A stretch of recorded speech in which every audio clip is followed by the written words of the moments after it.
መንግስት ኤርትራ ክንጉልብጦይና ናይ መንግስት ስራሕ ክብሪ ዜጋታት ምሕላው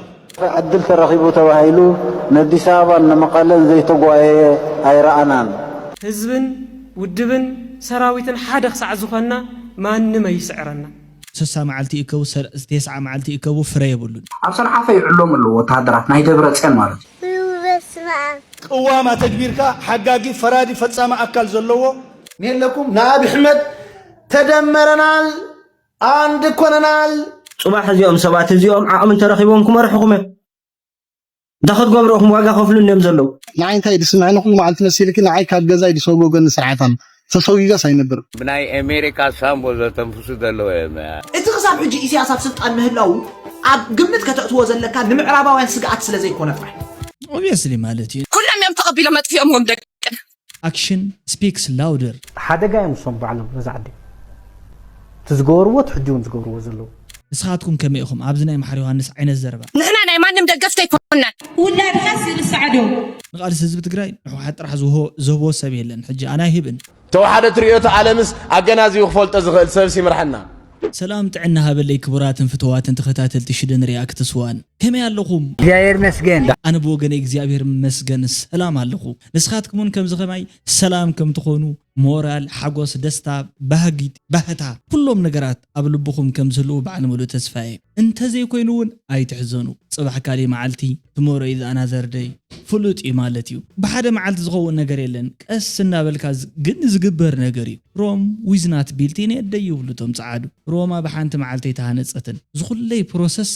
መዓት ፕሮሰስ እዩ ዝውድእ ማለት እዩ ሓራይስኳ ኩሎም መንገድታት ንሮም እዮም ዝወስዱ ተባሂሉ ነይሩ ክንደይ ዓመት ምስተሃነጸት ማለት እዩ ንሕና እውን ብተመሳሳሊ ከምኡ ዓይነት ርድኢትን ሓሳብን ድሕርዳ ኣለና ኮይኑ ሎማዓን ዘይተሳኽዐ ጽባሕ ንመን ኢልዎ በቲ ዝተሳኽዐ ግን ሕጉሳት ኮይና ማለት እዩ ሎማዓንቲ ደስታና እንዳገለጽና ኢና ክንከይድ ኣብ ናይ ሎማዓንቲ ቪድዮ ሃናጽ ዝኾነ ርእይቶ ጸሓፈለይ ማለት እዩ ቡየ ዝጀምር ሜዲቴሽን ሚኒድስ ሓው ሽደን ዓይንኻ ብቐጠፍ ሻሃይ ጌርካ ጫፉ ብጥጥ ጌርካ ሕጸቦ ኣለርጂ ጌሩልካ ኣሎ ደጋጊምካ ክሳብ ዝገድፈካ እስኪ እዚኣማ ገዳሜት እያ ሓው ሽደን ዓይንኻ ብቐጠፍ ሻሃይ ጌርካ ጫፉ ብጥጥ ጌርካ ሕጸቦ ኣለርጂ ጌሩልካ ኣሎ ደጋጊምካ ክሳብ ዝገድፈካ ነው ሓቁ ማለት እዩ ኣለርጂ ጌርለይ ይቐኒ ብፍላይ ሕጂ ንዓይ ተፈለጠንን ዘሎ ሎማዓንቲ ሕጂ ድሓን የደለኹ ማለት እዩ ግን እስኪ ቅድም ሕጂ ግን ከም ገጢምን ነይሩ ማለት እዩ እዚ ሕጂ ላይት ኣለርጂ ኣለኒ ሓቁ እዩ ማለት እዩ ሜዲቴሽን ሚኒትስ ዋው ማች ላቭ ኢሉ ማች ላቭ ቴንክ ዩ ማች ኢንዲድ ብጣዕሚ ደስ ዝብለኒ ለጽቤላ ዮ ዌልካም ሽደን ከመይ እነኻ ዩ ኖ አይ ላቭ ማይ ተጋሩ ፒፕል ፍሮም ስዊዘርላንድ ኤን ኤርትራዊት ኣነ ኤርትራዊት ግን ስድራይ ካብ ትግራይ ዘይውለድ ነይ ጭዋ እንዳበሉ እዮም ኣዕብዮምና ኣብ ገዛና ሰራሕተኛታት ተጋሩ እየን ነይረን ሓራይ እዚ ታሪኽ እዚ ብጣዕሚ ፍልይ ዝብል ማለት እዩ ወሓለታት ጽፉፋት እየን እንታይ እሞ ክብለካ ሕጂ ንብረተን ጌረን ግን ከም ስድራ ቤት ኢና ንራኸብ ናብረአን ጌረን ማለት እዩ ከም ስድራ ቤት ኢና ንራኸብ ብቴል ከስምዐን ከለኹ ኩሉ ክሰምዐን ከለኹ ኩሉ ግዜ ዝበኪ ቢካዝ I love them ያ ሕጂ ኣጋጣሚ ኮይኑ ኣነ ማለት እዩ ኣብዚ ለምቅነሲ ሓደ ታሪኻትኩም ወትሰምዕ እንዲኻ ኣነኻ ሓታቲ ብተፈጥሮይ ማለት እዩ ከመይ ነይሩ ኩነታት ኣብ ኣስመራ ዝነበሩ ሰባት ክሓቶም ከለኹ ከመይ ነይሩ ኩነታት ገለ ትብሎም ተለኹ ማለት እዩ ጽቡቕ ነይሩ ጽቡቕ ንሰርሕ ነርና ጽቡቕ እንዳሰርሕና ጽቡቕ እንዳተጠቐምና ገለ ነርና ብታዓዲ ከምኡ ከዓ ከምዚ ስርቂ ሓሶት ገለ ዝበሃል ኣይፍለጥን ናይ ሰብ ናይ ድኻም ጉምጻጽ ምዕምጻጽ ዝበሃል ኣይፍቀድን ነይሩ ዳሕራይ ግን ስርዓታት እዮም ናብ ዝኸሉ ማለት እዩ ቃልስታት ብፍላይ ዞም ሃይማኖትካ ገዲፍካ ባህልኻ ገዲፍካ ባህል ወለድኻ ጠንጢንካ ናይ ካሊ ዓዲ ነገር ኣምፂኻ ነበረ ተመራሒሎም ስርዓታት ተተኺሎም ዳሕራይ ሶሻሊዝም ዶ ካብ ገለዱ እንዳበሉ ነቲ ሕብረተሰብ ኣእምሩኡ ዘህውተትዎ ንሳቶም ዓብይ ጽልዋ ሓዲሮምልና እዮም እምበር ከምዚ ሓፍተይ ትብሎ ዘላ ማለት እዩ ብጣዕሚ ኩሉ ሕብረተሰብ ሓደ ተጸጊሞ ነቲ ሓደ ሓጋዚ ረዳእ እዩ ነይሩ ማለት እዩ ኣነ ከዓ ክነግረኪ ከምቲ ንስኽ ሕጂ ብሰራሕተኛታት ገዛኹም ርኢኹም ኣነ ከዓ ተምሃሮ ብተምሃሮ ናይ ዩኒቨርሲቲ ከምኡውን ብተምሃሮ ካልኦት ተምሃሮ ማለት እዩ ኣብ ሃይ ስኩል ካልኦት ላይፋት ናይ ኤሌመንተሪ ፕሪፓራቶሪ ዕርኽተይ ነይሮምኒ ካብ ኤርትራ ዝመጹ ሕጂ ማለት እዩ ሕጂ ትምህርቲ ዕድል ረኺቦም ዝመሃሩ ምስ መናእሰይ ሕዋተይ ዝመሃሩን ኤርትራውያን ኣለዉ ምሳይ ኣፍተር ኦል ስራሕ ጀሚሮም ዝነበሩ ኣብዚኦም ዝርከቡ ተወልኩስ ምናልባት ንዓቶም ድሕንነት ጽቡቕ ስለ ዘይኮነ ምሳይ ይሰርሑ እውን ኣለዉ ሓደ ግዜ ሕጂ እኳ ገዲፎም ኣለዉ ሓቂ ምዝራብ ጽቡቕ ግን ኣብ ዝኾነ ግዜ ትምህርቲ ወርጢዕዎም ክኾን እዩ ምስ ሓወይኦም ዝነብሩ ማለት እዩ ስለዚ ከምዚ ዓይነት ሕብረተሰባት ክንርኢ ከለና ተኣምሮ ናቶም ኣነ ዋላ ትሪኦ ተለኹ ካብቲ ናተይ ስነ ልቡና ካብቲ ናቶም ስነ ልቡና ዝፈላለ ነገር የብሉን ንቃላለ ዲና ማለት እዩ ክሳብ ወፃ ዓዲ ዘለዎ ሕዋት ኣለውኒ ይድውለሎም እየ ይቕልደሎም እየ ማለት እዩ ኣታ መዓዚኹም ተኣትው ገለገለ ማለት ግን ንሳቶም ከም ይብል ንሳኸ ታኢኻ መጥዒው ካሊ ኮይኑ ገለገለ ይብልኒ እዚ ማለት ከም ሕብረተሰብ ሓደ ኢና ከምቶም መንግስታት ነንደበይንትና ኢና ባዕዶም ጽቡቕ ኣለዎ ባዕድና ግን ጽቡቕ ሄደናኒ ልሰብኣይ ይበሃል ቀለምሲ ሓቂ ማለት እዩ ስለዚ እዚ ካበልና ናብ ናይ ሎማዓንቲ ቪድዮ ከዓ ንሰግሪና ማለት እዩ ሓደሽቲ ትሕዝቶታት ኣለዉ Welcome to Shittin' Reacts 1 حراي مبار وانا وخنتات منئسي انت يمثل التحساس وانا منئسي ناس تا يمثل زيني دي وقوة عين دي بي زيني شغرو روا عين شغري فلسو ماي كاي ادا عزمتا يدقق اي دققوي بيلا دققانا وين حرج قيني بتن بتن قدي منئسينا امنت عينت كونتات يركب انت عينت كونتات كخركب نيرو مالت كابزينا نبقس نشتلي مالتي منئسي تግራይ منئسي ኤርትራ ክልቲዩሲ امنت كونتات يركب امنت عينت كونتات كركب نيرو حراي ነዚ ዝኾኑ መልሲ ክህልወና ግዴታ ስለ ዝኾነ እቲ ክርከበሉ ዝነበረ ኩነታት ከምቲ ወለዱ ዝተቃለስዎ ቃልስውን ዝረአየ መጠን ኣብ ሰላማዊ መንብሮ ኣብ ልምዓት ህርኩት ስለ ዝኾነው እንተ ህዝብ ባብሩ ኣብ ምዕባለ ትሕተ ቅርጺ ከም ድሌቱ ምልኢሉ ብዘይ ዝኾነ ይኹን ስክፍታ ላዕልን ታሕትን እንታይ በለ ደቂሱ ማለት እዩ ኣስተሪሑ ክነብረሉ ብዝኽእል መንገዲ ክነብር ነይርዎ ወይ ከዓ ዝግብኦ ነይሩ ማለት እዩ ኣብ ምንታይ ኩነታት ከይርከብ ዝርከበሉ ኩነታት ደኣ ኣብ ስደት ይርከብ ኣብ ስቃይ ይርከብ ኣብ ሽግር ይርከብ እንታይ መኽብለኩም እየ ኣብ ሕማምን ኣብ መከራን ይርከብ ማለት እዩ እዚ ብሙልኡ ናይቲ መንእሰይ ሕብረተሰብና ህይወት ከተጽንዖ ከለኻ ኣዝኻ ተሓዝን ማለት እዩ ከዓ ትርድኦ ከለኻ ስራሕ ዕድል ዜሮ እዩ ተማሂሩ ተመሪቑ ዩኒቨርሲታት ሓሊፉ ጥሒሱ ወይ ከእዩ ንምንታይ ናብ ከምዚ ዓይነት ነገር ወዲቑ እቲ መንገዲ ደሚድየም ሕጂ ንኣብነት ንሕና ኮሚኒኬሽን ዝበሃል ብኮምፒውተር ክንመሃር ከለና እቲ ሚድየም ምናልባት ጥዑይ እንተዘይ ኮይኑ እቲ ዝመሓላለፍ ኮሚኒኬሽን ጽሩይ ኣይኮነን ስለዚ እቲ መንገዲ እቲ ሜቶዶሎጂ ይኹን ስትራቴጂ ይኹን ብሙሉእ ማለት እዩ ናብ ዕብየት ዘብፅሕ ኣይኮነን እንታይ ዳ እዩ ዝብል ክነጥፍኦም ኢና ክንቀትሎም ኢና ሒዝና ያለና ኩሉ ግዜ ከዓ እቶም መንግስታትና ኣውጉዕዎም ራእይዎም ክትርእዩ በኣንጻር እቲ ህዝቢ በኣንጻር ልምዓት ኣይኮነን በኣንጻር ታወንበር እዮም ዝዛረቡ ንኣብነት ኣብዚ ኣኔትልኩም ራእዩ በኣንጻር ታወንበር እያ ትጅምር ሓይሊ እዚ ካብ ስልጣን ንምውራድ ክእለና ምቹ ኩነታት ዝተፈጠረሉ ኩነታት ኣሎ ሕዚ ፍላይ ድማ ሕዚ ንሕና ከም ውድብ ወሲና ኢና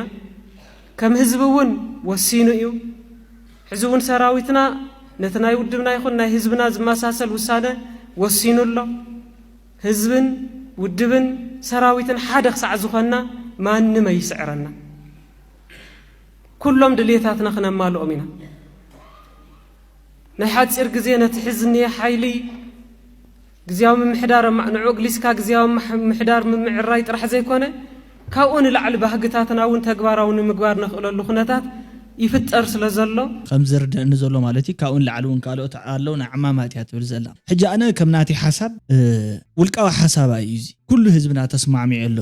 ክትብል እንተላ እቲ ክንስማዕማዕ እንተለና ፍሬም ጌርና ንህባ ዘለና ሓሳብ ንኣብነት ከም መናእሰይ ክትፈልጦ ክትከላ ኣለዋ ንሳን ባዕላ ማለት እዩ ኣነ ዝመስለኒ ነቲ ኦንሊ ግዝያዊ ምሕዳር ይጋገሎ እቲ ውዳበ እውን ባዕሉ ክወርድ ወይ ከዓ ክወድቕ ወይ ከዓ ክጠፍእ ዝኽእለሉ ዕድላት ባዕሉ እዩ ዘመቻቹ ዘሎ ባህላ እየ ማለት እዩ ዝኾነ ይኹን ካልእ ሰብ ተቃሊሱ መፅኡ ኣይኮነን ዘውድቆ ወይ ገለ ዝብሎ ከም ምክንያት ከምቲ ትኽክለኛ ዘረባ حق تزخون نيرو بتنسات زارو وزلا مالتيو 3 عامات مليت كحجزو እንዳተቀበኦም ነቲ ግዝያዊ ምሕዳር ዕንቅፋት ኮይኖም 6 መዓልቲ ይከቡ 9 መዓልቲ ይከቡ ፍሬ ይብሉን በሊዖም ናይ ህዝብ ምግቢኦም ዝእከቡ ፍሬ ይብሉን መሰረተ ልምዓታት ወርቅታት በሙሉ ይሽየጥ ይጓሕጓሕ ኣሎ ፍሬ ይብሉን ሲካ ምብላዕ ምውሳድ እዩ እዚኦም በሙሉ ማምንታይ ነይሮም ኣምታይ ከለው ብስሩ ዋላቲ ሕጂ መግለጽ ዝህብ ዘሎ ናይ ጸጥታ ሓይሉ ንባዕልኮ ኣብ ሕቶ ምልክት ውሽጢ ዝኣተወ ጸጥታ ሓይል እንድሕር ዳ ኮይኑ ሓቀኛ እንድሕር ዳ ኮይኑ እቲ ካብታ ዓዲ ዝግበር ዘሎ ጉድን ጉዳጉድን ሒዙ ኣብ ቁፅጥር ከውዕል ዘይኽእል ውሕስና ናይ ህዝቡ ክረጋግፅ ዘይኽእል እንድሕር ደኣ ኮይኑ እንታይ ክገብር ዝኹለይ እንታይ ዝበሃል ወፃእታትን ፈንድታትን ገለ ንዕኡ ማለት እዩ መን ፈንዲ ህዎ ከይትብሉ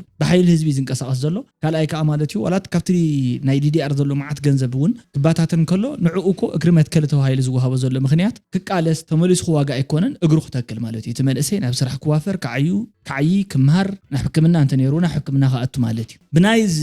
ሕጂ ትዛረቦ ዘላ ኣካይዳ ንኣብነት ናይ ፈትለወርቂ ዘሎ ኣካይዳ እንድሕር ደኣ ኮይኑ ግን ሕጂ እውን ማለት እዩ ተመሊሱ ካልኦት ድሌታት ኣለዉ ኣትብል ዘላ ቶም ድሌታት ሕጂ ንሕና ቦቶም ሓደ ሰባት ከም ሰማዕናዮም እንድሕር ደኣ ኮይኖም ብግምት ገሚት ኢልካ ምዝራብ ፅቡቅ ኣይኮነን እምበር ከምቶም ሰማዕናዮም እንተኮይኖም ሲ ዋላ ተመሊስና ክንዋጋ ኢና ኢልካ ዘረባ የለን ማለት እዩ ከምኡ ክትብል ከለካ ትቃል ካብ ኣፍካ ዝወፅእ ዘሎ እንታይ ዓይነት ፍሪክሽን ዝፈጥር ክትጥንቀቐሉ ትክእሎ ዘለካ ማለት እዚ እኮ ካብ ፍርሒ ዝብገስ ኣይኮነን ሕጂ ኣነ ዝኾነ ሰብ ተዛሪቡኒ ኣብቲ ዘረብኡ ናቱ ተመርኩይሰ ዝህቦ መልሲ ብጣዕሚ ነቲ ቀፂሉ ዘሎ መበል ሳልሳይ ዘሎ ውሳነ ነቲ ናይቲ ሰብ ማለት እዩ ዲሲሽን ሜክ ገብር ብጣዕሚ ዝለዓለ ኢፌክት እዩ ዘለዎ ባይዞይ ስለዚ ኣነ እንድሕር ደኣ ንሱና ኣብነት ልዕላ ዲኻ ተይልናዓይ ልዕላ ዲኻ ባ ኢለ ተመሊሰሉስ ዋ እንታይ ደኣ ጌረካ ከምኡ ትብል ከምዚ እኮ ክበሃል ኣይግብኦን ኢለን ተመሊሰ እቲ ኮንስኩዌንስ ምስ ምሳይ ዘሎን ኣነ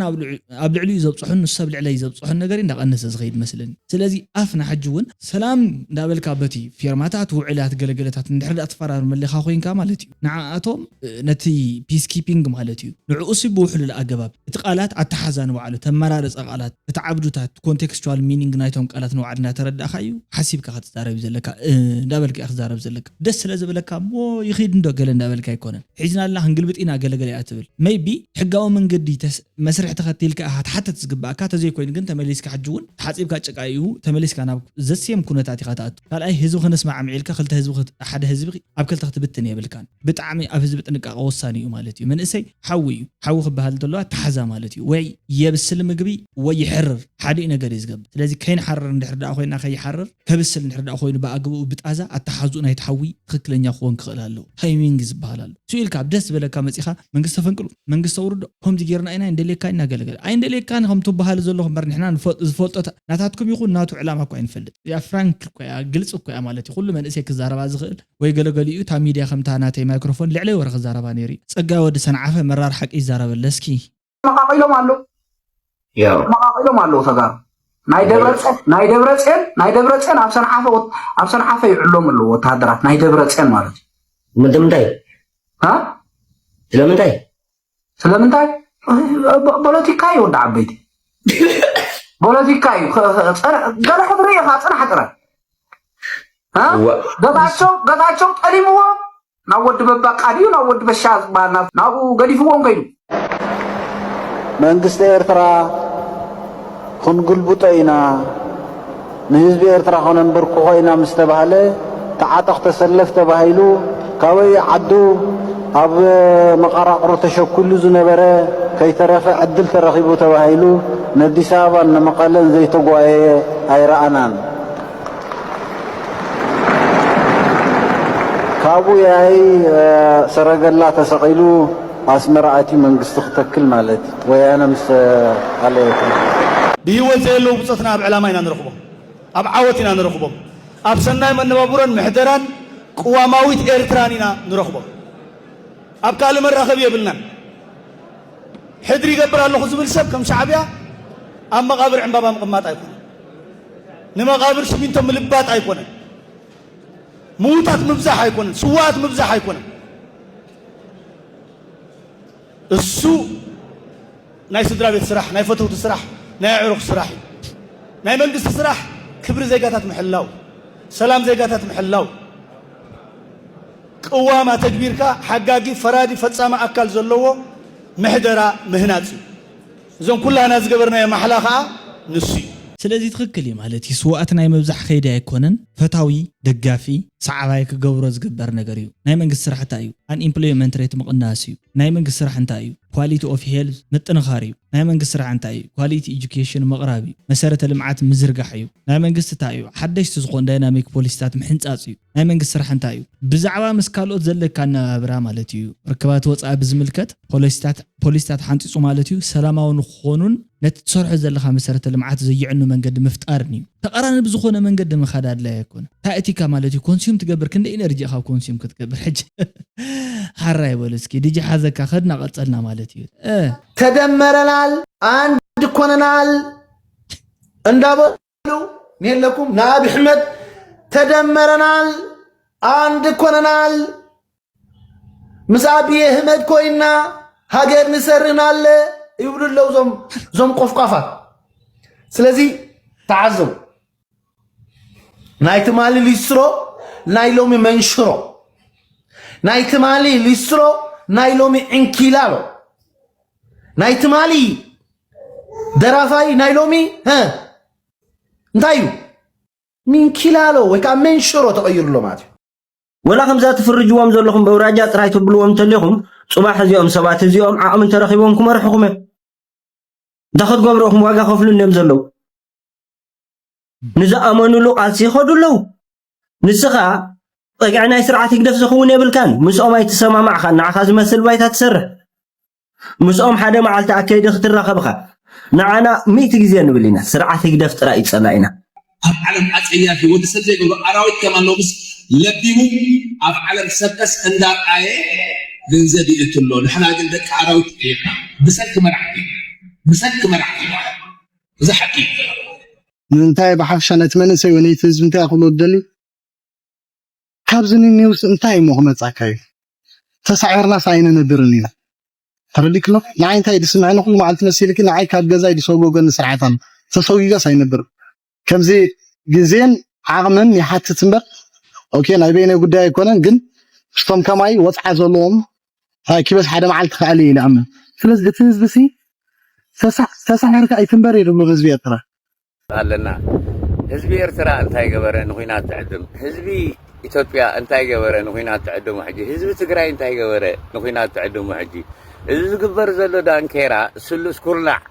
ስሉስ ኩርናዕ ፖለቲካዊ ምህንድስና ክንጥንቀቐሉ ይግባእ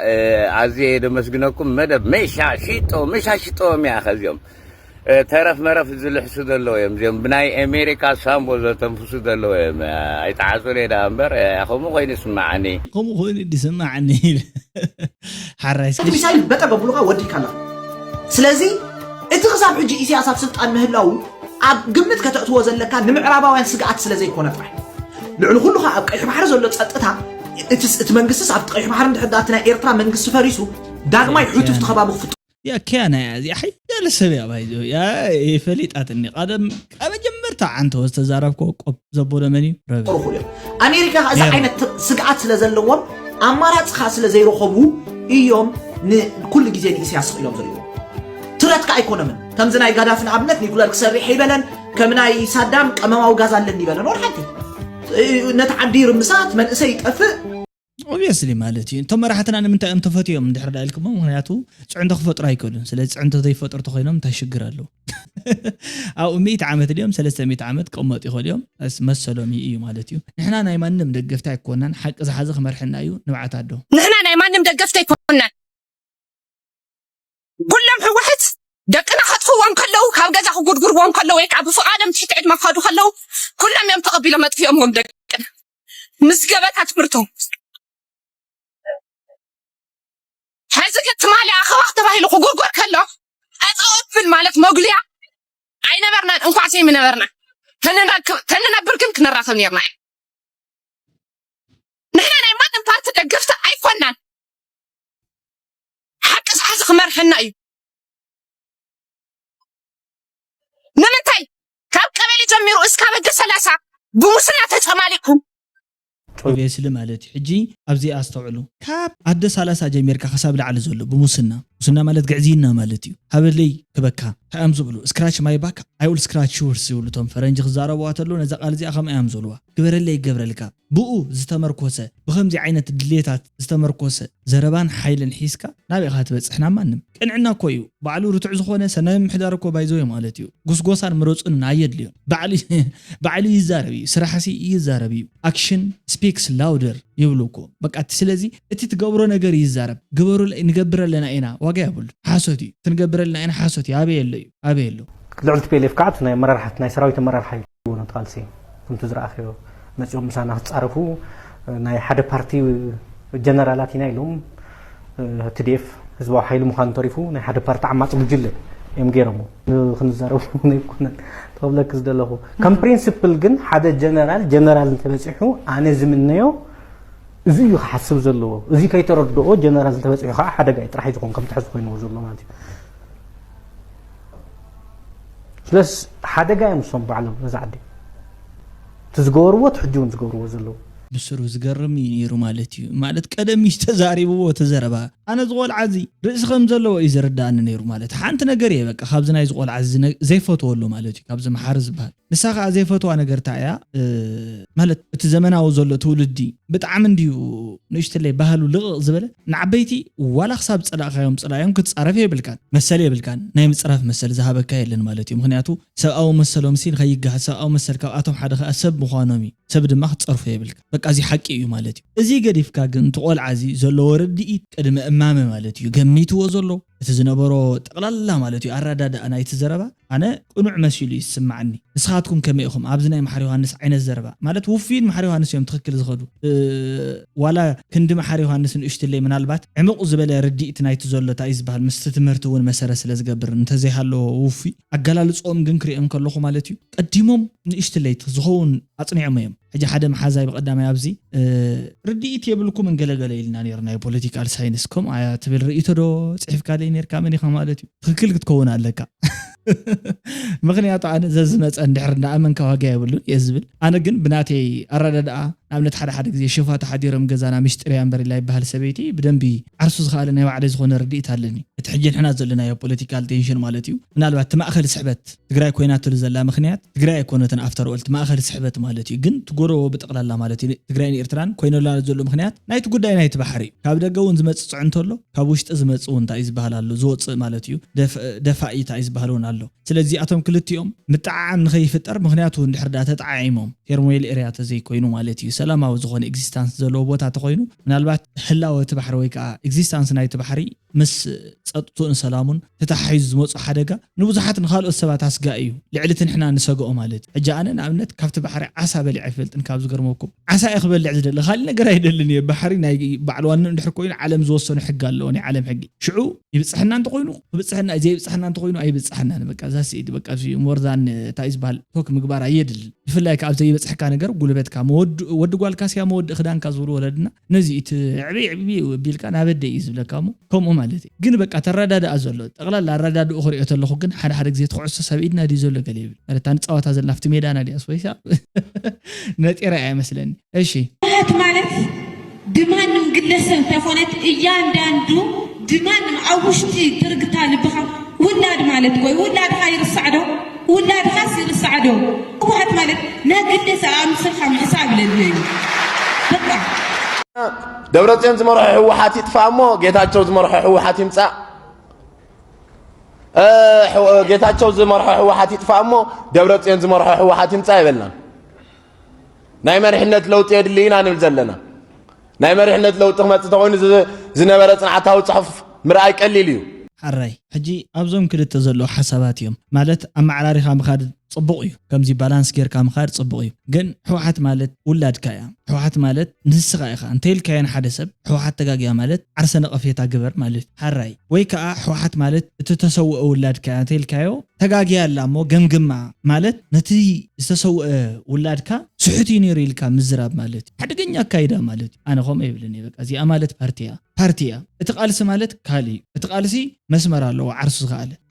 እዚ ሕጂ ዘሎ ናይ መራርሓ ህወሓት ይኹን ቀደም ዝነበረ ግን ውዳበ ጥርናፈ ተጠርኒፎም ዞም ተወዲዮም ዘለዉ ከዓ ብሓደ ቴማ ዓላማ ተመሳሳሊ ሓሳብ ዘለዎም ሰባት ኮይኖም ዝፈጠርዎ ፓርቲ ሕጂ ብሹም ፓርቲ ተመዝጊቡ ዝርከብ ክወድቕ ይኽእል ካብ ስልጣኑ እንድሕር ዳኣ ተዘይሰሪሑ ንህዝቡ ክሽወም ይኽእል እንድሕር ዳኣ ፅቡቕ ድምፅን ኣብ ልህጫ ድምፅን ሳዕራይ ድምፅን ተረኺቡ ደሲት ካብዚ እንድሓር ወፃ ማለት እዩ ውላድካ እዩ ንቃልሲ ህዝቢ ትግራይ ንሕወሓት ጥራሕ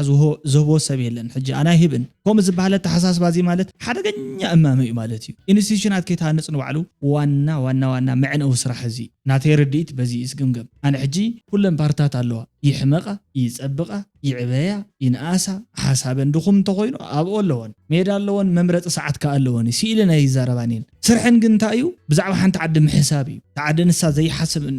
ብኡ በተኡ ዘሎ ኮንቴክስት እንድሕር ዳኣ ዘይተሓስብ ኮይና ሬኮግኒሽን ይውሃባኒታ ፓርቲ እንድሕር ዳኣ ዝውሃባ ኮይኑ ተተዋሂብዋ ግን ሓሳባ ከም ደስ ዝበላ ክትዛረብ ትኽእል እያ ከምዚ ዝኣመሰለ ናብቲ መንእሰያ ስሪፅካ ማለት እዩ ሓደ ጫፍ ዝኸደ ማለት እዩ ካብዛ ጫፍ እዚኣ ናብዛ ጫፍ እዚኣ ኸይዱ ኣብታ ጫፍ ንሳ ረጊፁ ሓደ መንእሰይ ግን ኣንታ ፓርቲያ ግደፍ ኖ ቃልሲ እያ مسمريا بعد حزبي أمو جمجم خمي جور حزبي جمجم حزب رجاجي كم نقول كحتنا برزل عالم كمال تدي حاجة أنا تفليها وقعز بهالنجار كم زلوا زي فوتو ولا كوانتقون كو تحسب جن أنت مالتي بتحجى من قصة كونتكست بس تماركو مسرت وتريتي باور زتو هبا هارت نحركوينا مرح يتخون تزيتو هايبوا باور كله أيخل فقر أنت زيتو هايبوا جن كوفيلا صف أدازو هبا تسب كالي نجر ولا حنت تجبر ولا حدا تجبر مسالي بقول أنت من تايد أزجبر زولا بحيلو إناتي مل استمهرنا سباتنا تو حدا ديجرين دبلوم زلوا والله ماستر زلوا والله دكتوريت بروفيسور زلوا والله يمرحنا هنا نزلنا تو حدا تريوت عالمس أجنازي وخفلت أزغل سبسي مرحنا هذه آية تخونن مزبل حيل يتقطمنا زلوا معناه إلا ما عند فيديو إنه يسنزي إزمسل كسام مودة مدب ما تخطط لكم مودة هنات صغون رئيتو تعرفكم سلا تخدو أزي زمسكن مالتيو لوام كنا خون لكم يزمنا تشاو دحنا غنيوتا تصبوا يسمعنا Good light نحن حضرت حواتي ما نطيب